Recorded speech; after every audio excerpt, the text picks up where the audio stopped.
الرحمن الرحيم نحمده ونصلي على رسوله الكريم أما بعد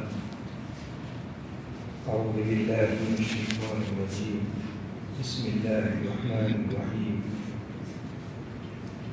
نحن قسمنا بينهم معيشتهم في الحياة الدنيا فقال الله تعالى في موضع آخر وابتغ فيما آتاك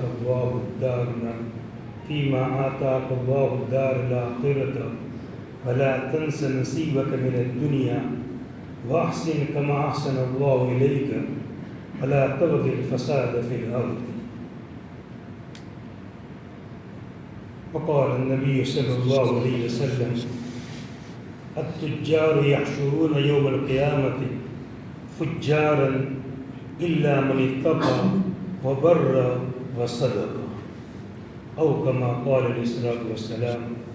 صدق الله العلي العظيم وصدق رسول النبي الكريم ونحن على ذلك من الشاهدين والشاكرين والحمد لله رب العالمين.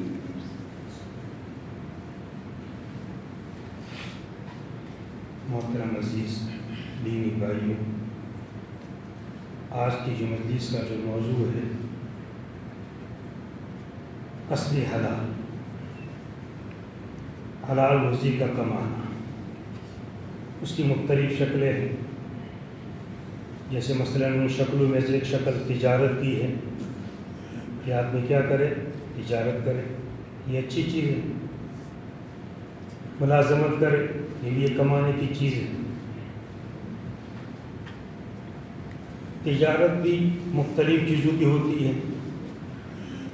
ایک تو میں نے آپ کے سامنے آیت پڑھی. آیت میں اللہ تعالیٰ کیا فرماتے ہیں؟ وَنَحْنُ قَسَمْنَا بَيْنَهُمْ مَعِيشَتَهُمْ فِي الْحَيَاةِ الدُّنْيَا. ہم نے ان کے درمیان ان کی روزی کمانے کے ذریعے معیشتہم، ان کی معیشت، ان کی زندگی میں روزی کمانے کے ذریعے دنیاوی زندگی میں تقسیم کر دیے ہیں. یہ اللہ تعالیٰ کا ایک من جانب اللہ نظام ہے کہ آپ اپنے بازار ساروت کے اندر غور و فکر کریں گے، مختلف قسم کی دکانیں ہیں. کوئی کپڑے کی ہے، تو کوئی پرچورن کی ہے، تو کوئی کرانے کی ہے، کوئی تیار کپڑوں کی ہے، کوئی سبزی کی ہے، کوئی پھل فروٹ کی ہے. یہ سب دکانیں لگی ہوئی ہیں بازار کے اندر. تو تھوڑی دیر کے لیے ہم یہ سوچے ذرا، کیا اہل ساروت نے بیٹھ کر کے اس کا کوئی مشورہ کیا تھا کہ فلاں شخص پہ پھل فروٹ کی دکان کھولے، فلاں شخص کپڑے کی دکان کھولے، فلاں شخص سبزی کی دکان کھولے؟ کیا بیٹھ کر کوئی ایسا مشورہ ہوا تھا؟ کوئی ایسا مشورہ ہوا نہیں. اللہ تعالیٰ ہی نے ہر ایک کے دل میں ایک بات ڈال دی کہ بھئی تم سبزی کی دکان کھولو. تو وہ کون سی دکان کھول کے بیٹھ گئے؟ سبزی کی دکان. اللہ تعالیٰ نے کسی کے دل میں ڈالا تم کپڑے کی دکان کھولو، اس نے کپڑے کی دکان کھول دی. کسی کے دل میں اللہ تعالیٰ نے ڈالا درزی کی دکان کھول کے بیٹھو، اس نے کپڑے سینے کی دکان کھول کے بیٹھ گئے. یہ من جانب اللہ سے کیا ہے؟ تقسیم ہے. کوئی جموں سر میں بھی جتنی دکانیں ہیں تو کیا جموں سر والوں کو کوئی مشورہ ہوا تھا کہ ایسی ایسی دکانیں کھولیں گی؟ ہوئی نہیں. ہر ایک کے دل میں اللہ تعالیٰ ڈالتے ہیں اور وہ اپنے حساب سے دکان کھول کے کیا کر دیتا ہے، کام چالو کر دیتا ہے. اللہ تعالیٰ اسی روزی میں اس کو کیا دیتے ہیں؟ برکت دیتے ہیں اور اپنا کام چلاتا رہتا ہے.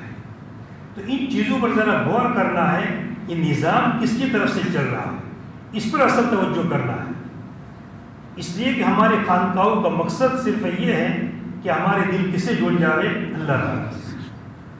چاہے وہ خانقاہ کے لائن سے ہو، چاہے دعوت و تبلیغ کی لائن سے ہو، چاہے مدارس کی لائن سے ہو، سب کا مقصد تو ایک ہی ہے کہ سب کا دل کس سے جڑ جاوے؟ اللہ تعالیٰ کے ذریعے سے. اگر خانقاہوں کے ذریعے سے کام ہو رہا ہے اور اللہ تعالیٰ سے ربط جڑ رہا ہے، تعلق دن بدن بڑھ رہا ہے، تو ہماری خانقاہ کا فائدہ حاصل ہے اور خانقاہ گویا کہ ہماری کامیاب ہے. دعوت و تبلیغ میں آدمی جاتا ہے، کبھی 3 دن کے لیے جاتا ہے، کبھی 40 دن کے لیے جاتا ہے، کبھی 4 مہینے کے لیے جاتا ہے، کبھی سال کے لیے جاتا ہے. ان سب کا مقصد، کام تو بہت سارے کرتا ہے مگر اصل مقصد یہ ہے کہ اللہ تعالیٰ سے دل کیا ہو جاوے؟ جڑ جاوے. اب اگر وہ 3 دن کے اندر جا کر آیا اور دل اللہ سے جڑ گیا اور ایک آدمی نے چلا لگایا مگر دل اللہ سے نہیں جڑا تو 3 دن والا کیا ہے؟ کامیاب ہے، اور وہ چلے والا کامیاب نہیں ہوا۔ مقصد کیا ہے؟ اللہ تعالیٰ سے دل کا جوڑنا۔ یہ دل کس نے دیا ہے؟ اللہ تعالیٰ نے دیا ہے۔ یہ دل کس سے لگنا چاہیے؟ اللہ تعالیٰ ہی سے لگنا چاہیے۔ اس لیے یہ اس نظام پر غور کر کے یہ بات اللہ تعالیٰ سمجھانا چاہتے ہیں کہ یہ سب نظام کس نے چلایا، یہ ترتیب کس نے بنائی کہ فلاں یہ دکان کھولے، فلاں یہ دکان کھولے، یہ سب نظام کس کی طرف سے ہے؟ اللہ تعالیٰ کی طرف سے۔ اسی کو اللہ تعالیٰ اپنے کلام میں فرماتے ہیں ہم نے ان کی معیشت کو، ان کے روزی کمانے کے ذریعوں کو دنیاوی زندگی میں ہم نے کیا کر دیا ہے؟ تقسیم کر دیا ہے الگ الگ طریقے سے۔ انسان کو اپنی محنت کرنی چاہیے اور محنت کر کے کمانا چاہیے۔ مانگنا یہ کوئی اچھی چیز نہیں۔ نبی کریم صلی اللہ علیہ وسلم نے اس سے کیا فرمایا ہے؟ منع فرمایا ہے۔ جیسے کہ ایک صحابی آپ کے پاس آئے کچھ مدد طلب کرنے کے لیے، مانگنے کے لیے، تو آپ نے فرمایا کہ تمہارے پاس کوئی چیز نہیں ہے؟ تو کہا کہ کٹورا ہے اور ایک دوسری کوئی چیز بیان کی، بس 2 چیزیں ہیں اور باقی کوئی چیزیں میرے پاس نہیں ہیں۔ تو آپ نے کیا فرمایا؟ اس کو لے آؤ میرے پاس۔ وہ صحابی وہ 2 چیزیں جو آپ کے پاس تھی وہ لے کر کے آ گئے۔ حضور نے اس کا نیلام کیا کہ چلو کون اس کو خریدے گا؟ ایک صحابی نے کہا کہ میں 1 درہم میں خریدوں گا۔ آپ نے فرمایا اس سے زیادہ کون دے گا؟ ایک صحابی دوسرے بولے کہ میں 2 درہم میں خریدوں گا۔ تو ٹھیک ہے، آپ نے اس کو 2 درہم کے اندر بیچ دیا اور 1 درہم تو ان کو دیا کہ اپنے گھر کی ضرورت کا سامان لے لو، کوئی کام کاج کی ضرورت کو ہو، اس لیے کہ گزر بسر کے لیے چیزیں چاہیے، 1 درہم تو ان کو دیا صحابی کو، اگر تم اس سے اپنے گزر بسر کی چیزیں لے لو۔ اور 1 درہم کا کلہاڑی منگوائی کہ بازار سے لے کر کیا لے آؤ؟ کلہاڑی لے کر کے آؤ۔ وہ کلہاڑی لے کر آئے۔ نبی کریم صلی اللہ علیہ وسلم نے اپنے دستے مبارک سے خود اس کا دستہ لگایا۔ کلہاڑی میں کیا لگانا پڑے گا؟ اس کا ہاتھا لگانا پڑے گا، دستہ لگانا پڑے گا۔ تو خود نبی کریم صلی اللہ علیہ وسلم نے اپنے ہاتھ سے اس کا کلہاڑی کا دستہ لگایا۔ وہ صحابی بھی کتنے مبارک، حضور کے برکت ہاتھ سے دستہ لگ رہا ہے کلہاڑی کے اوپر۔ اور ان صحابی کو دیا ایک کلہاڑی اور کہا کہ جنگل جاؤ، لکڑے کاٹو اور سب چیزیں کاٹ کر کے بازار میں لا کر کے بیچو اور اس سے اپنا گزر بسر کرو، اور 15 دن تک تو مجھے نظر نہ ہو، 15 دن تک میری مسجد سے مت آنا، مجھے نظر نہ ہو، بس یہی کام کرو۔ وہ صحابی فرماتے ہیں انہوں نے کام شروع کر دیا۔ جنگل جاتے تھے، لکڑے کاٹتے تھے، لا کر بازار کے اندر کیا کر دیتے تھے؟ بیچ دیتے تھے۔ تو یہی چیز ان کے لیے ایک ذریعے کیا بن گئی؟ معاش بن گئی، ان کا کام چلنے لگا۔ تو پھر آپ نے فرمایا کچھ دنوں کے بعد کہ تمہارے لیے یہ چیز اچھی نہیں ہے، اس سے بہتر کہ تم لوگوں کے پاس کیا کرو؟ سوال کرو۔ یہ سوال کوئی اچھی چیز نہیں ہے۔ ہاں کوئی مجبوری محض بیچارہ، کوئی راستہ نہیں ہے، افواج ہو گیا ہے، کمانے کا کوئی راستہ نہیں ہے، ایسے مجبوری لوگوں کے لیے مسئلہ الگ ہے۔ باقی اللہ تعالیٰ نے کمانے کی ہمت دی ہے تو کمانا چاہیے اور کما کر اپنے گزر بسر نکالنا چاہیے۔ جو بلا ضرورت مانگے گا اور بلا ضرورت سوال کرے گا تو قیامت کے دن کیسا آئے گا؟ اس کے چہروں پر نقوش ہوں گے، اس کے چہروں پر کسی نے گویا کہ کھال رون دی ہو اور کھال پر نخ مارے ہو، ایسا آدمی آئے گا۔ بڑی سخت وعید اس کے بارے میں ذکر کی گئی ہے۔ اس لیے ہمیں آج عام طور پر ایسا ہوتا ہے کہ لوگ زکاتوں کا کیا کرتے ہیں؟ سوال کرتے ہیں۔ زکات حالانکہ سوال کرنے کا کوئی مسئلہ ہی نہیں ہے، وہ تو زکات دینے والے کی ذمہ داری ہے کہ وہ تحقیق کرے کہ میرے بستے کے اندر کون کون پریشان ہے، کون کون غریب ہے، میں ان کا تعاون کروں۔ تو اس کا وہ کیا کرے؟ تعاون کرے۔ یہ زکات دینے والے کی ذمہ داری ہے۔ زکات مانگنے والے کو یہ نہیں چاہیے کہ لوگوں کی درخواست کرے کہ تمہاری زکات مجھے دینا، نہیں، یہ مناسب نہیں ہے۔ یہ زکات کا یہ بھی ایک طرح کا سوال ہے، چاہے زکات کا تم سوال کرو یا نفلی صدقہ کا سوال کرو، کوئی بھی کرو، یہ بھی ایک طرح کا کیا ہے؟ سوال ہے۔ سوال سے اپنے آپ کو کیا کرنا چاہیے؟ بچانا چاہیے۔ ایک صحابی کا واقعہ ہے، حضور سے ان کے ہاتھ، انہوں نے حضور کے ہاتھ پر بیعت کی، اس بات پر بیعت کی کہ میں کسی سے کوئی چیز مانگوں گا نہیں۔ اس حضور کی بیعتیں الگ الگ ہوا کرتی تھی، مختلف چیزوں پر۔ کبھی کسی سے بیعت کی نماز کے اوپر کہ نماز کی پابندی کروں گا، کبھی کسی کے ہاتھ پر بیعت کی جہاد کے اوپر کہ اللہ کے راستے میں جہاد کروں گا، الگ الگ موقع محل جیسا۔ جیسے کہ ایک صحابی کی بیعت اس طرح ہوئی کہ کسی سے کوئی چیز مانگوں گا نہیں. تو وہ صحابی کتنے احتیاط کرتے تھے، گھوڑے پر سوار ہے اور کوڑا نیچے گر گیا، اپنے ہاتھ میں کوڑا ہوتا تھا، اس زمانے میں کوڑا چلتا تھا، جیسے آج لوگ کیا رکھتے ہیں، لکڑی ہاتھ میں رکھتے ہیں، رومال ہاتھ میں رکھتے ہیں، اس زمانے میں کوڑے کا رواج تھا، کوڑا ہاتھ میں رکھا کرتے تھے. تو کوڑا گر جاتا تھا تو کسی سے یوں نہیں کہتے تھے کہ مجھے کوڑا دے دے، خود سواری سے اترتے تھے اور کوڑا لے لیتے تھے.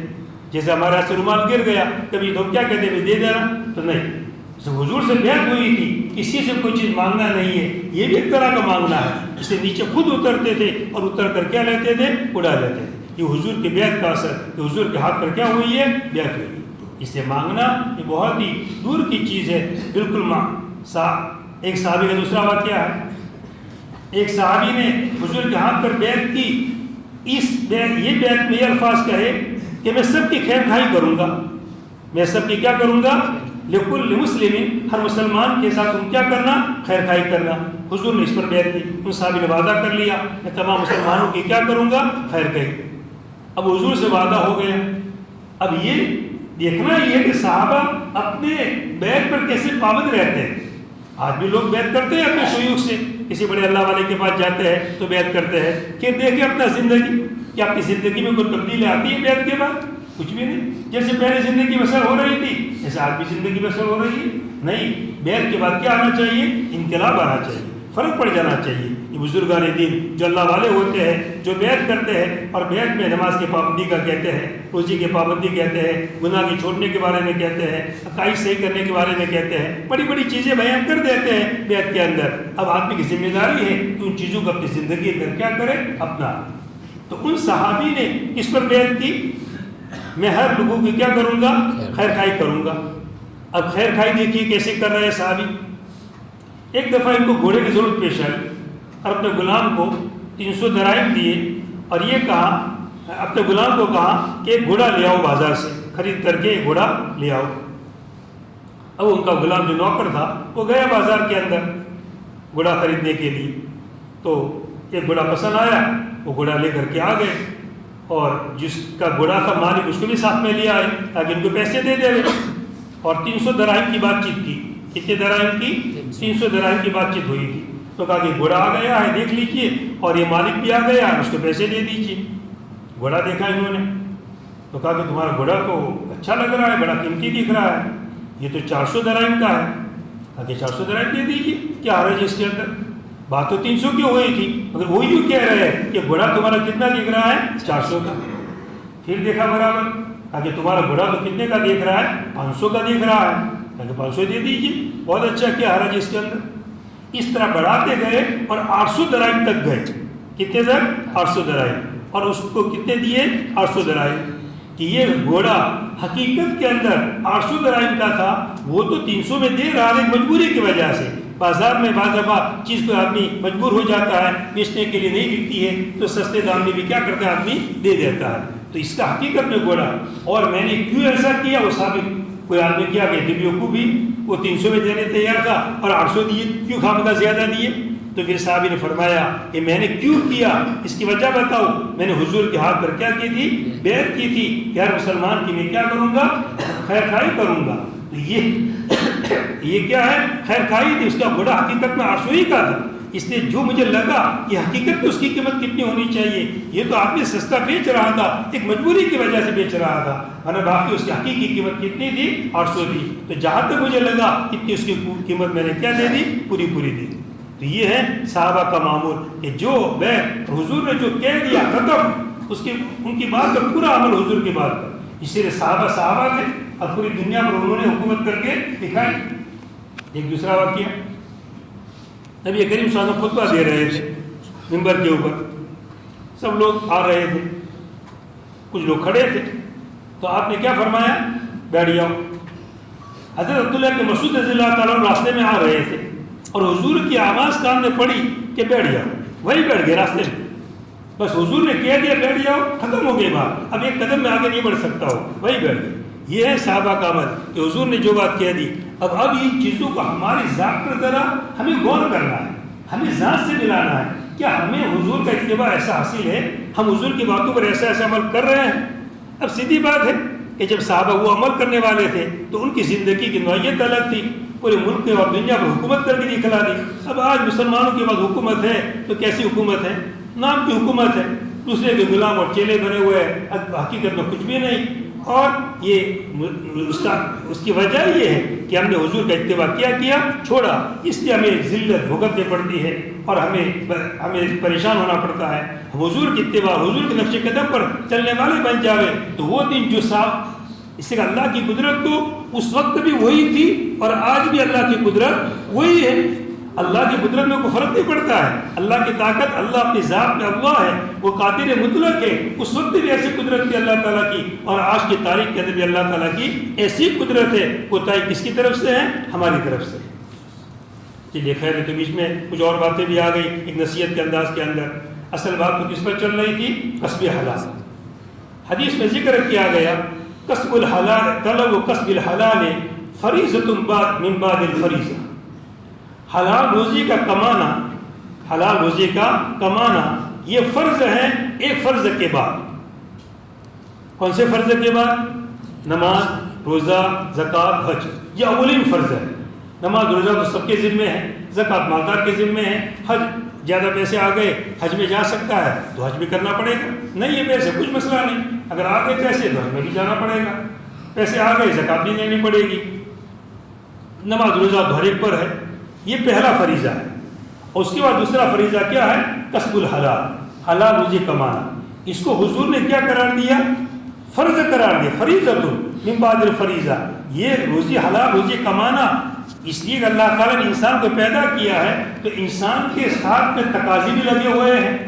اب اس کو بھوک بھی لگے گی، پیاس بھی لگے گی، کپڑے بھی پہننے میں پڑیں گے، شادی کرے گا تو بیوی کی حاجت اور بیوی کی ضرورت بھی ہے، بچے پیدا ہوئے تو بچوں کی ضرورتیں بھی ہیں۔ یہ سب انسان کے ساتھ کیا لگی ہوئی ہے؟ ضرورتیں لگی ہوئی ہیں۔ تو آدمی کیا کرے؟ محنت کرے، کماوے تاکہ اپنی ضرورت بھی پوری کرے، اپنی بیوی کی ضرورت بھی پوری کرے، اپنے بال بچوں کی بھی کیا کرے؟ ضرورت پوری کرے۔ اسی لیے حدیث میں کہا گیا سب سے بہترین صدقہ وہ ہے جو آدمی اپنے اولاد پر کرے، جو آدمی اپنے اولاد پر کرے کہ تمہارے اولاد کو پیسہ دینے کی وجہ سے وہ سوال کرنے سے بچ گئے۔ وہ سوال کرنے، اگر باپ اپنے بیٹوں پر خرچہ نہیں کرے گا تو بیٹوں کو کیا کرنا پڑے گا؟ مانگنے جانا پڑے گا۔ جب باپ نہیں دے گا تو کیا کریں گے؟ وہ بیچارے چھوٹے ہیں، وہ تو کیا کمانے جائیں گے؟ وہ مانگنے پر کیا ہو جائیں گے؟ مجبور ہو جائیں گے۔ اور باپ اگر خرچہ کرے گا تو پھر بیٹے کیوں مانگیں گے کسی پر؟ ان کا باپ دے رہا ہے تو کیوں کسی سے سوال کریں گے؟ تو بہترین صدقہ وہ ہے کہ جو اپنے اولاد پر کیا جائے تاکہ بیٹے اور بچے اپنے سوال کرنے سے کیا ہو جائے؟ محفوظ ہو جائے۔ اس لیے حلال روزی کا کمانا یہ کیا ہے؟ فرض ہے۔ ایک فرض کے بعد اس کی بھی انسان، تمام انسانوں کی کیا ہے؟ ذمہ داری ہے۔ انبیاء جتنے بھی آئے، انبیاء بھی کوئی نہ کوئی ان کا مشغلہ تھا، کوئی نہ ان کا کام تھا۔ حضرت آدم علیہ السلام کاشتکاری، کھیتی باڑی کا کام کرتے تھے۔ آدم علیہ السلام کا پیشہ اور ان کا کاروبار کیا تھا؟ کاشتکاری کرنا، کھیتی باڑی کرنا۔ حضرت ادریس علیہ السلام درزی کا پیشہ کرتے تھے، درزی کپڑے سینے کا کام ان کا تھا، درزی کا پیشہ کرتے تھے۔ حضرت نوح علیہ السلام نجاری اور بڑھئی کا کام کرتے تھے، نجاری بڑھئی جو ستار ہوتا ہے، نجاری بڑھئی کا کام کرتے تھے۔ حضرت ہود اور صالح علیہ السلام ان کا معمول تھا تجارت کرنے کا، کہ آپ کیا کرتے تھے؟ تجارت کرتے تھے۔ ابراہیم علیہ السلام اور لوط علیہ السلام ایک کھیتی باڑی کا کام کرتے تھے۔ حضرت شعیب علیہ السلام اور موسیٰ علیہ السلام بکریوں کے پالنے کا کام کرتے تھے، بکریوں کو چرانے کا کام کرتے تھے۔ حضرت داؤد علیہ السلام لوہے کی زرہ بناتے تھے، لوہے کی زرہ بناتے تھے۔ آپ کے ہاتھ اللہ نے کیا کرتے؟ لوہا کو موم بنا دیا تھا، جس طرح چاہے زرہ بناتے تھے اور زرہ بنا کر کیا کرتے تھے؟ اس کو بیچتے تھے، اسی سے ان کا گزر بسر ہوتا تھا۔ حضرت سلیمان علیہ السلام ٹوکریاں بناتے تھے، حالانکہ ملک کے یہ لوگ کیا تھے؟ بادشاہ تھے۔ داؤد علیہ السلام نبی بھی تھے اور نبی ہونے کے ساتھ ساتھ کیا تھے؟ بادشاہ بھی تھے۔ وہ حضرت سلیمان علیہ السلام نبی بھی تھے اور نبی ہونے کے ساتھ ساتھ کیا تھے؟ وہ بعض انبیاء ایسے بھی ہوئے ہیں کہ نبی بھی تھے اور ساتھ ساتھ میں کیا ہے؟ بادشاہ بھی ہے۔ خود ہمارے نبی کریم صلی اللہ علیہ وسلم، بادشاہ کا لفظ آپ کے لیے بولا نہیں جاتا ہے، مگر آپ کیا تھے؟ بادشاہی تو تھے، سب آپ کے کیا تھے؟ مطیع تھے، فرما بردار تھے، آپ ہی کا حکم چلتا تھا، جو آپ کہتے تھے وہی سب مانتے تھے۔ تو حضرت داؤد علیہ السلام کیا زیرہ بنا کر کے اپنا گزر بسر چلاتے تھے۔ سلیمان علیہ السلام ٹوکریاں بناتے تھے، ٹوکریاں جیسے کلی وغیرہ آتی ہے جو بھرنے کے لیے سامان، ٹوکریاں بناتے تھے اور اس طرح ان کا گزر بسر ہوتا تھا۔ اور خود نبی کریم صلی اللہ علیہ وسلم بچپن کے اندر آپ نے کیا جاری؟ بکریاں چرائی اور بکریاں چرا کر کے مزدوری کرتے تھے آپ، اس طرح اپنا گزر بسر چلاتے تھے۔ جب کچھ عمر زیادہ ہوئی آپ نے کیا کی؟ تجارت کی، ملک شام گئے، 2 سفر ملک شام کی آپ نے کیے، اسی طرح بحرین کے اندر گئے، یمن کے اندر گئے، ان ملکوں میں گئے اور آپ نے تجارت کی۔ اور مدینہ منورہ آنے کے بعد جب خیبر کی زمین آپ کے ہاتھ میں آ گئی تو آپ نے کیا کی؟ کھیتی باڑی بھی کی ہے، کھیتی بھی کی ہے آپ نے، اور تجارت بھی کی ہے اور ملازمت بھی کی ہے۔ اب آپ نے دیکھ لے کہ میرے لیے کون سی سہولت اور مجھے لیے کون سا کام کرنا ہے، یا تو تجارت کا کام کرے۔ اچھا یہ ہے کہ تجارت کا کام کرے، ملازمت بھی چیز ہے۔ تجارت اگر راس نہیں آ رہی ہے اور تجارت میں برابر نفع نہیں ہو رہا، ٹھیک ہے، سب سے آسان اور بغیر ٹینشن والی چیز ملازمت ہے۔ کوئی لوڈ نہیں، گئے اپنی ڈیوٹی بھری، اپنا کام پورا کیا اور گھر آ گئے، کوئی فکر نہیں، سب فکر کس کو؟ مالک کو۔ ہمیں تو کمپنی میں ڈیوٹی ہے، 6 گھنٹے تم کو ڈیوٹی پر نہیں ہے، 8 گھنٹے ڈیوٹی پر نہیں ہے، جو بھی ڈیوٹی طے کی گئی ہم تو کمپنی میں جائیں گے، 8 گھنٹے ہماری ڈیوٹی لگا دی گئی ہے، وہ ڈیوٹی پر 8 گھنٹے کام کریں گے اور شام کو گھر آ کر آرام سے سو جائیں گے۔ کوئی کی فکر صحیح کہ کچھ کم ہو جائے گا، کچھ یہ ہوگا، کچھ بکے گا نہیں بکے گا، کوئی ٹینشن نہیں۔ بولا ہمارے ایک رشتے دار ایسے تھے، ذرا ان کو کاروبار کی سستی تھی اور ہر کاروبار میں ان کو نقصان ہی آتا تھا، وہ سیٹ نہیں ہوتے تھے، کاروبار کرتے تھے مگر نقصان آتا تھا۔ تو میں نے ان کو یہ سمجھایا، میں نے ان کو سمجھایا کہ تمہیں جب سیٹ نہیں آ رہا ہے اور نقصان ہی ہوتا ہے تو کیوں ایسا کرتے ہو؟ ملازمت کرو، سب سے اچھی چیز ہے، کوئی نقصان کا مسئلہ ہی نہیں، سیدھی نوکری ہوتی ہے، اپنی ڈیوٹی بھری، مہینہ پورا ہوگا آپ کو تنخواہ مل جائے گی۔ یہ آپ کے جتنے لڑکے ایسے ملازمت پر آ جاؤ تو گھر میں کتنی 30-40 ہزار کی کیا ہو جائے گی؟ آوک ہو جائے گی گھر کے اندر۔ مگر تم لوگ بس اس طرح کاروبار کر کے کیا کرتے ہو؟ نقصان کرتے ہو۔ جسے ہم خود مدرسے میں پڑھاتے ہیں، پھر اللہ تعالیٰ کے فضل سے بہت اچھی ملازمت ہے، مگر ایک طرح کی یہ بھی کیا ہے؟ شریعت کے قانون میں تو کیا ہے؟ ملازمت۔ جو اصول ملازم کے ہیں وہ اصول ہمارے لیے بھی ہے، ہمیں بھی ہمارا وقت پورا کرنا ہے، ہماری ڈیوٹی پوری کرنی ہے جو وقت ہمیں دیا گیا ہے۔ باقی یہ اللہ تعالیٰ نے ایک اچھا موقع دیا ہے کہ دین کی خدمت کا ساتھ ساتھ کیا مل جاتا ہے؟ موقع بھی مل جاتا ہے۔ باقی شریعت کے قانون سے تو ہماری بھی وہی ملازمت ہے جیسے عام ملازمین کی ملازمت۔ تو تجارت یہ بھی اچھی چیز ہے کہ ملازمت میں آدمی کو ڈیوٹی کا پابند ہونا پڑے گا۔ تجارت میں کیا ہے؟ اپنی دکان کھول کے بیٹھا ہے، اب اس کو 3 دن جانا ہے، اس کی اجازت لینے کی ضرورت ہے، دکان بند کر دی چلا گیا۔ قلعے میں جانا ہے، دکان بند کر دی چلا گیا۔ کسی نیک کی اللہ والے کی مجلس میں جانا ہے، اللہ والے کے پاس جانا ہے، 2 دن 3 دن قربانی دینی ہے، کون سا مسئلہ کس کی اجازت لینی ہے، دکان بند کر دی چلا گیا۔ تو سب سے بہترین جو پیشہ ہے وہ تجارت ہے، اس میں برکت زیادہ ہے۔ جو حدیث میں کیا ذکر کیا گیا؟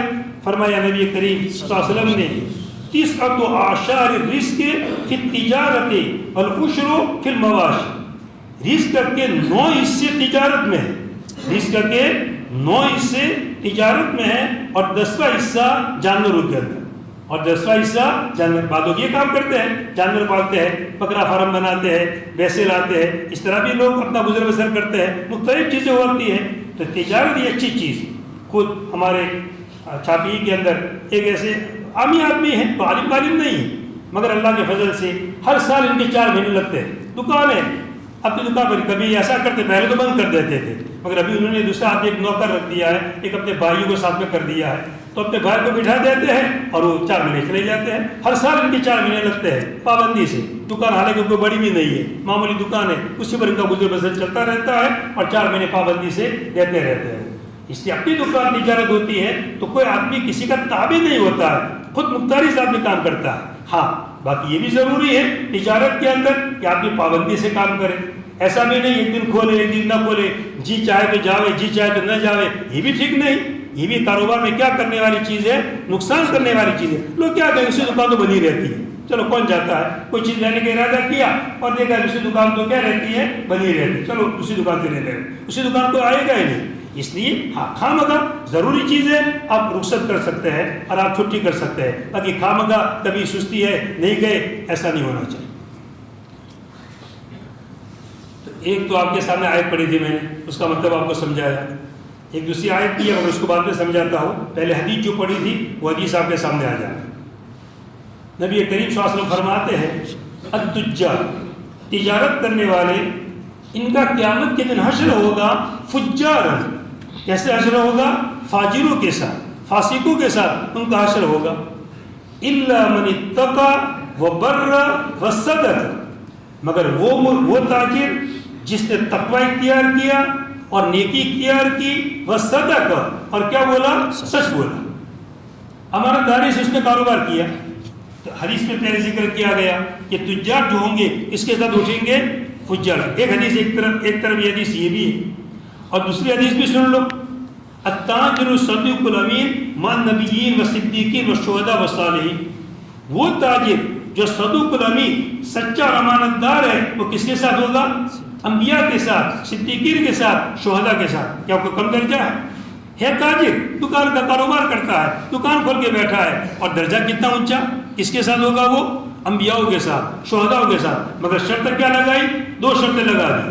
الصدوق الامین، صداقت، سچی بات، کبھی جھوٹ بات نہ کہے، دھوکہ نہ دے رہے، چیز کا جو عیب ہو وہ عیب بیان کر دے رہے، چیز میں کوئی کھوٹ ہے، کوئی نقص ہے تو صاف کہہ دے رہے جو کوئی میری چیز میں نقص ہے، یہ تم کو پسند آتا ہو تو لے جاؤ اور نہ پسند آتا ہو تو کچھ نہیں. اور امانت داری، کسی نے پیسے کے بھی امانت رکھ دیے تو خیانت نہ کرے، وقت پر دے دے، اس کو واپس دے دے. ایسا نہیں کہ امانت تھی استعمال کرنا شروع کر دی. بعد میں لوگ دکان پر امانت رکھ کر چلے جاتے ہیں. بعد دفعہ کوئی آدمی بھول گیا، کوئی چیز گھڑی بھول گیا، کوئی چیز بھول گیا، تو امانت داری ہے، اس کی چیز اس کو کیا کر دو؟ پہنچا دو. میں تمہیں معلوم ہے کہ فلاں گاہک آیا تھا اور میری دکان پر یہ آدمی کیا ہو گیا ہے؟ بھول گیا ہے. تو جمعے اس کی تحقیقات کرو اور تحقیقات کر کے وہاں تک کیا کر دو؟ اس کو پہنچا دو. ہاں تم کو پتہ ہی نہیں کون چھوڑ کے گیا. پورے دن میں بہت سارے گاہک آتے ہیں، اب پتہ نہیں کون چھوڑ کے گیا، تمہیں پتہ ہی نہیں چلا. تو کوشش کرو پہلے تحقیق کرنے کی، معلومات کرنے کی کہ آج دن میں کون کون آئے تھے، اور ان سے کانٹیکٹ ہو سکتا ہے تو کانٹیکٹ کرو. نہ کانٹیکٹ ہو، مجبوری کی شکل کے اندر کوئی راستہ نہیں نکلا تو 1 مہینہ 2 مہینے انتظار کرو، رکھ لو اس کو حفاظت سے. ہو سکتا ہے کوئی مانگنے والا اور لینے والا آ جاوے کبھی، میری گھڑی چھوٹ گئی تھی، میری فلاں چیز چھوٹ گئی تھی، اب مجھے دے دیجئے، اب رکھی ہے ہم اس کو دے دیں. مہینے 2 مہینے بھی انتظار کیا مگر کوئی نہیں آیا، اب وہ چیز پڑی ہوئی، ہم تو کیا کریں گے؟ ہماری تو ہے نہیں، ہم تو استعمال تو کر نہیں سکتے ہیں، اب نہ اس کو بیچ سکتے ہیں. تو اب اس صورت کے اندر شریعت نے مسئلہ کیا بتایا؟ اس کی شکل یہ ہے، کسی غریب مسلمان کو یوں دیت کر کے اس کا ثواب کس کو مل جاوے؟ جس کی ملکیت ہے، اس کا ثواب کس کو مل جاوے؟ اب ہم چیز نہیں پہنچا سکتے ہیں تو کیا پہنچا دو؟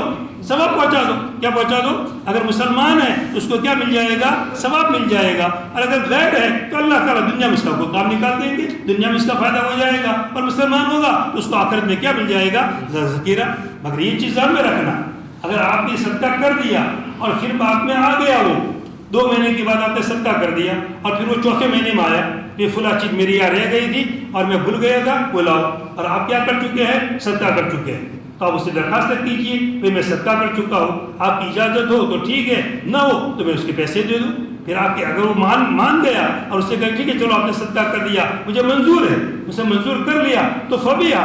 اور اگر اس نے یہ کہا نہیں بھی آپ نے کس کو اختیار، میں نے کہا آپ کو اختیار دیا تھا، میں نے کہا آپ کو صدقہ کرنے کا کہا تھا، مجھے تو اپنی چیز چاہیے. اب آپ چیز تو دے نہیں سکتے ہیں، جب وہ تو آپ صدقہ کر چکے ہیں، اب اس کی کیا دے دیجئے؟ پیسے دے دیجئے. آپ کی ذمہ داری رہے گی کہ اس کو کیا دینا پڑے گا؟ پیسہ دینا پڑے گا. اور وہ ثواب جو اس کے حصے میں تھا وہ آپ کے حصے میں آ جائے گا.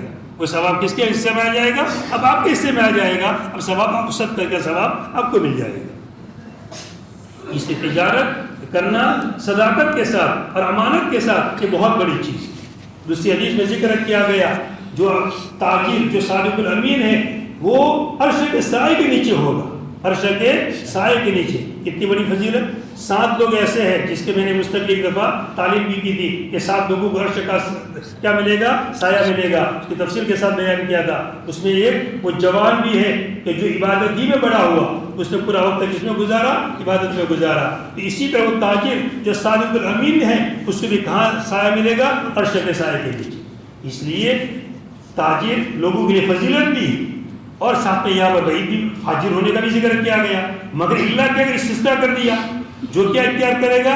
تقوی اختیار کرے گا، نیکی اختیار کرے گا اور سچائی اختیار کرے گا، وہ اس میں سے نہیں، وہ اس میں سے نہیں، وہ اس سے مستثنیٰ کر دیا گیا. دوسری حدیث کے اندر کیا ہے؟ ان عطیب الکسب کسب التجار الذین اذا حدثوا لم یکذبوا واذا اؤتمنوا لم یخونوا واذا وعدوا لم یخلفوا واذا اشتروا لم یذموا واذا باعوا لم یمدحوا واذا كان علیہم لم یمتلوا وَإِذَا كَانَ لَهُ لَمْ يُعَسِّرْ. یہ حدیث ہے، گلدست حدیث سے حدیث میں نے لکھی ہے. گلدست حدیث ایک کتاب ہے مولانا شفیق سبرودی. شفیق تقریر وغیرہ کرتے ہیں، تعلیم وغیرہ، ان کی کتاب 6-7 جلدوں میں مستقل بیانات ان کے جمع کیے گئے. دیکھیے اس حدیث پر ذرا غور کیجیے. تجارت کے گویا کہ تقریباً کافی اصول اس میں آ گئے ہیں. تجارت کے کافی اصول اس میں آ گئے. کیسے تجارت کرنا یہ طریقہ ہم کو جاننے مل جائے گا. بہترین کمائی تجارت کی کمائی، اچھی کمائی، بہترین کمائی تجارت اور تجار کی کمائی. مگر شرط کیا ہے؟ وہ تجار جب بات چیت کرے تو جھوٹ نہ بولے، جب بات چیت کرے تو سچی بات کہے، صاف بات کہے. دیکھو یہ چیز ہے، آپ دیکھ لیجیے ہر طرح سے. میں تو جموں سے لایا ہوں، مجھے کچھ پتہ نہیں ہے، ٹھیک ہے، اس کے خواہ کی تعریف نہ کرے. یہ تو بہت اچھی چیز ہے، لوگ بہت لے جاتے ہیں، اور ایسا کچھ نہیں. بھائی یہ چیز ہے، آپ کو پسند آتی ہو لے جائیے، نہ پسند آتی ہو تو کچھ نہیں. جب بات چیت کرے تو جھوٹ نہ بولے. وَإِذَا اؤْتُمِنُوا لَمْ يَخُونُوا. اور جب کوئی امانت حوالے کی جائے خیانت نہ کرے. امانت کے اندر کیا نہ کرے، یہ تجارت کا اصول. یہ ذہن میں رکھے، جو بھی تجار لوگ ہیں اس حدیث کو ذہن سے رکھے اچھی طرح، اور اس اصول پر کیا کرے، پوری پابندی کرے. جب امانت رکھی جائے تو خیانت نہ کرے. وَإِذَا وَعَدُوا لَمْ يَخْلُفُوا. اور جب وعدہ کرے تو خلاف ورزی نہ کرے. ہم جمہور سے جب کوئی چیز خرید کے لائے اور پیسے کا وعدہ کر لیا کہ 2 دن کے بعد دوں گا، 3 دن کے بعد دوں گا، تو پھر 2 دن ہو گئے، اب وعدہ پورا ہو گیا، پہنچا دو پیسے. اب ایسا نہیں کہ وہ فون کر دیا کہ میں آج آیا نہیں ہوں، کل دے دوں گا، پرسوں دے دوں گا، 3 دن، ایسا نہیں.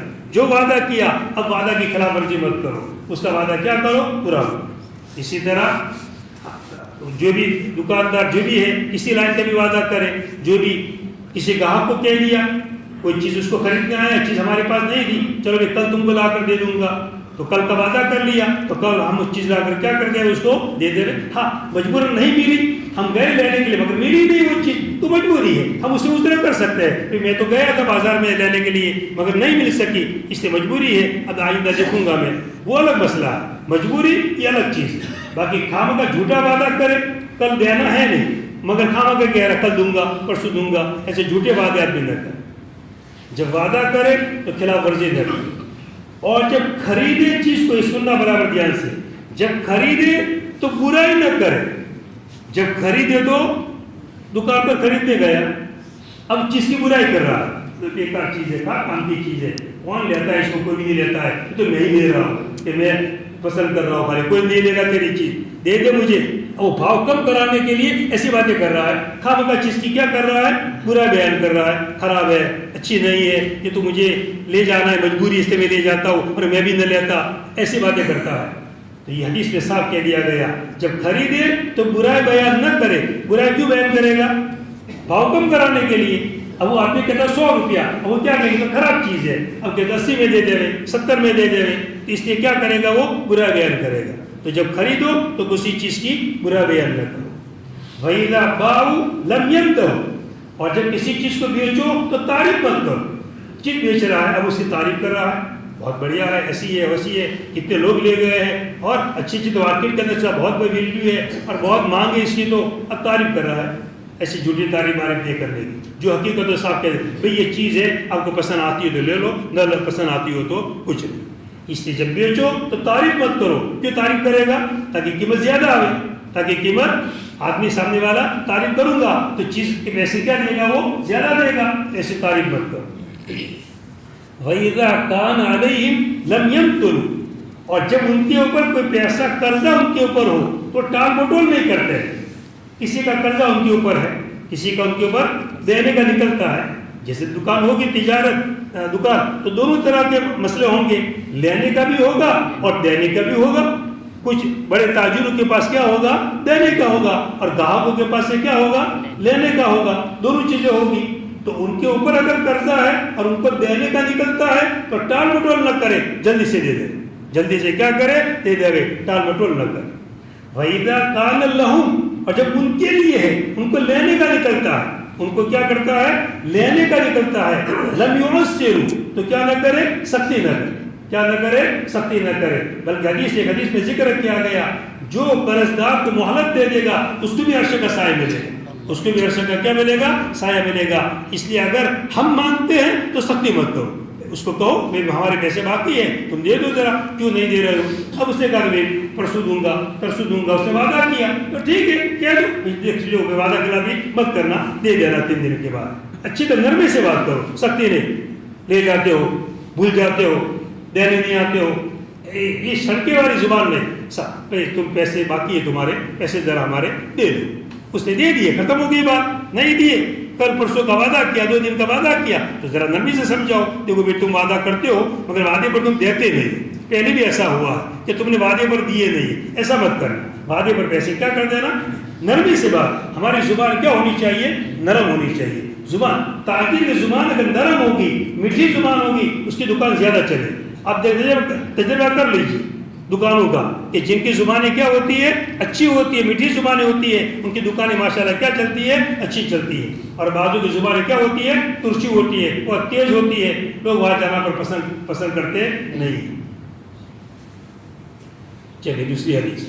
فَإِن صَدَّقَ وَبَيَّنَ بُورِكَ لَهُمَا فِي بَيْعِهِمَا وَإِن كَتَمَا وَكَذَبَ مُحِقَّتْ بَرَكَةُ بَيْعِهِمَا.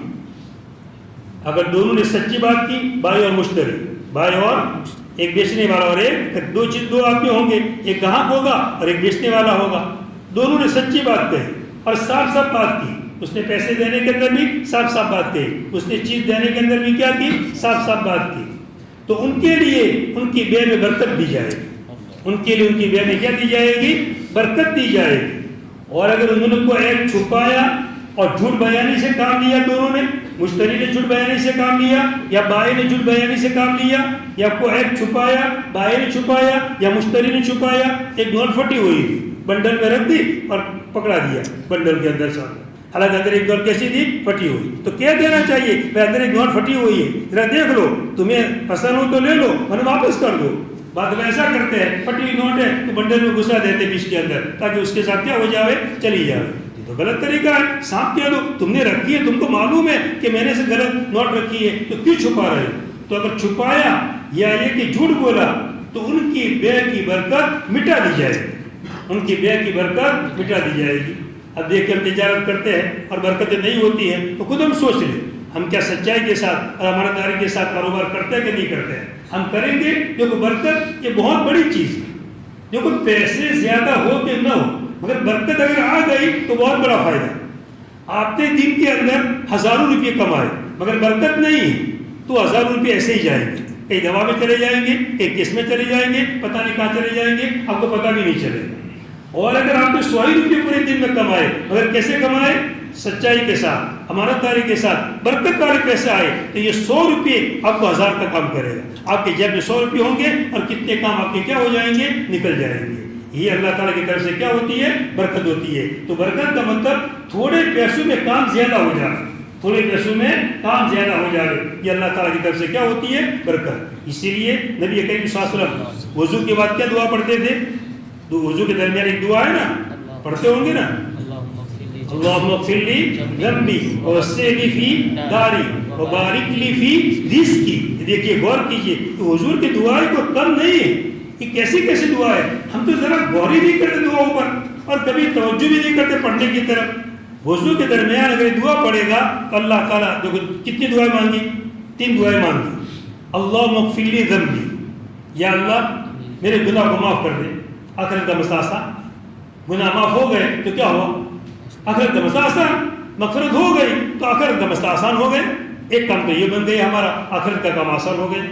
ووسع لی فی داری, میرے گھر کے اندر مجھے کیا دے دیجئے؟ گنجائش دے دیجئے, مجھے وسیع گھر مل جاوے. کسی کو لمبا چوڑا گھر مل جاوے تو کتنا خوش ہو جاوے. مجھے لمبا چوڑا گھر مل گیا, سہولت والا گھر مل گیا, بچے بھی رہ سکیں گے, میں بھی رہ سکوں گا, بچے بھی الگ سو سکیں گے, میں بھی الگ سو سکوں گا, میری بچے کی شادی ہو گئی تو بچہ بھی الگ سو سکے گا. ایسا وسیع گھر مل گیا تو کتنی بڑی خوشی کی چیز ہے. وسع لی فی داری وبارک لی فی رزقی. یہ دعا نہیں کی کہ مجھے رزق زیادہ دیجیے, کیا دعا کی؟ وبارک لی فی رزقی, اور میرے رزق کے اندر مجھے کیا دے دیجیے؟ برکت دے دیجیے. یہ نبی کریم صلی اللہ علیہ وسلم دعا کی. رزق میں برکت مل گئی تو بہت بڑا ہمارا کیا ہو گیا؟ کام ہو گیا. تیسری حدیث, عن ابي ذر عن النبي صلى الله عليه وسلم قال ثلاثة لا يكلمهم الله يوم القيامة ولا ينظر إليهم ولا يزكيهم ولهم عذاب أليم. قال ابو ذر خابوا وخسروا من هم يا رسول الله؟ قال المسبل والمنان والمنفق سلعته بالحلف الكاذب. فرمایا نبی کریم صلی اللہ علیہ وسلم نے 3 شخص ہے ان سے اللہ تعالیٰ قیامت کے دن بات بھی نہیں کرے گا، ان کی طرف دیکھے گا بھی نہیں، اور ان کو گناہوں سے پاک بھی نہیں کرے گا، ان کو گناہوں سے پاک بھی نہیں کرے گا، اور ان کے لیے عذاب علیم ہے، سخت عذاب ان کے لیے. قال ابو ذر نے فرمایا وہ لوگ ناکام ہو گئے، نقصان اٹھانے والے ہو گئے، یہ کون لوگ ہیں یا رسول اللہ؟ اب بتا تو دیجیے یہ 3 شخص کون ہیں جو نامراد ہو گئے، نقصان اٹھایا کہ اللہ تعالیٰ کی طرف دیکھیں گے بھی نہیں، ان کو پاک بھی نہیں کریں گے، ان سے بات چیت بھی نہیں کریں گے. یہ 3 لوگ کون ہیں؟ تو آپ نے کیا فرمایا؟ 3 شخص گنائے. المسبل، سب سے پہلا شخص کون گنایا؟ ازار نیچے لٹکانے والا، ٹخنوں سے نیچے جو ازار لٹکائے گا اور اپنا پٹلون ہو کہ ازار ہو کہ لنگی ہو کہ چاہے عربی جبہ ہو کہ کوئی بھی ہو، اگر ٹخنوں کے نیچے جا رہا ہے، ٹخنوں کے نیچے جا رہا ہے، تو ایسا آدمی کے بارے میں ذکر کیا گیا کہ اللہ تعالیٰ ان سے بات بھی نہیں کرے گا، ان کی طرف دیکھے گا بھی نہیں، اور ان کو پاک بھی نہیں کرے گا، اور ان کو دردناک کیا ملے گی؟ سزا ملے گی. اس لیے ہمارے ازار پٹلون جو بھی چیز ہو اس کو کیا ہونا چاہیے؟ ٹخنوں سے اوپر ہونا چاہیے، بالکل ٹخنوں کے نیچے نہیں ہونا چاہیے. پہلے بھی میں نے کہا تھا بعض لوگ، اور وہاں مرکز کے مسجد میں بھی اس دن جو پہلے دن میں نے اس کا تذکرہ کیا تھا، بعض لوگ کیا ہوتے ہیں مسجد میں آتے ہیں اونچا کر دیتے ہیں، مسجد سے نکل گئے اپنے حالت پر. اس کا کوئی نماز سے کوئی تعلق نہیں ہے اس کا کہ بھئی نیچا ہوگا تو نماز نہیں ہوگی اور اونچا ہوگا تو نماز ہوگی. نماز تو ہونے والی ہے، نماز پڑھے گا کیوں نہیں ہوگی؟ نیت کر کے رکوع سجدہ سب کرے گا اور ازار نیچے ہے تو نماز تو ہو ہی جائے گی. مگر لوگ کیا کرتے ہیں نہ مسجد میں آتے اونچا کر دیتے ہیں اور باہر نکلے تو کیا کر دیا؟ نیچے. یہ کوئی مطلب نہیں ہے. وہ تو باہر رکھو نیچا تو بھی گناہ ہوگا اور نماز کے اندر نیچا رہے گا تو بھی گناہ ہوگا. ایسا نہیں کہ نماز میں گناہ ہوگا اور باہر گناہ نہیں ہوگا، ایسا کوئی مطلب نہیں ہے. کوئی فرق نہیں پڑتا گناہ کا، باہر بھی نیچے رکھے گا تو بھی گناہ ہوگا اور مسجد میں نیچے رکھے گا تو بھی گناہ ہوگا. اس لیے باہر بھی ہمارا ازار نیچے نہیں جانا چاہیے. ہم سلا نہیں ایسا کہ نیچے جاؤ ہی نہیں. اصل ہم لوگ کیا کرتے ہیں عام طور پر بازار سے تیار لیتے ہیں، اب وہ ہمارے بدن پر فٹ نہیں آتا ہے، بعض بار نیچے ہوتا ہے، اب وہ لے لیتے ہیں. ہم ہمارے ناپ سے سلا میں باقاعدہ سلا کر کے تیار کریں گے کپڑا، تو ہمارے ناپ دیں گے تو پہلے سے ہم ناپ کتنا دیں گے؟ ٹخنوں کے اوپر دیں گے، ٹخنوں کے، تو اسی کے مطابق وہ سیے گا تو کبھی ٹخنوں کے نیچے جائے گا نہیں. ہم بازار سے تیار لے لیتے ہیں، اب وہ تو اس نے تو ناپ دیا نہیں ہے، اب وہ جیسا بھی ہوتا ہے آدمی لے لیتا ہے اور پہننا شروع کر دیتا ہے. یہ بے توجہی کی چیز ہے. دیکھو یہ کتنی خطرناک حدیث اور کتنی سخت روایت بیان کی گئی ہے. اس لیے ہم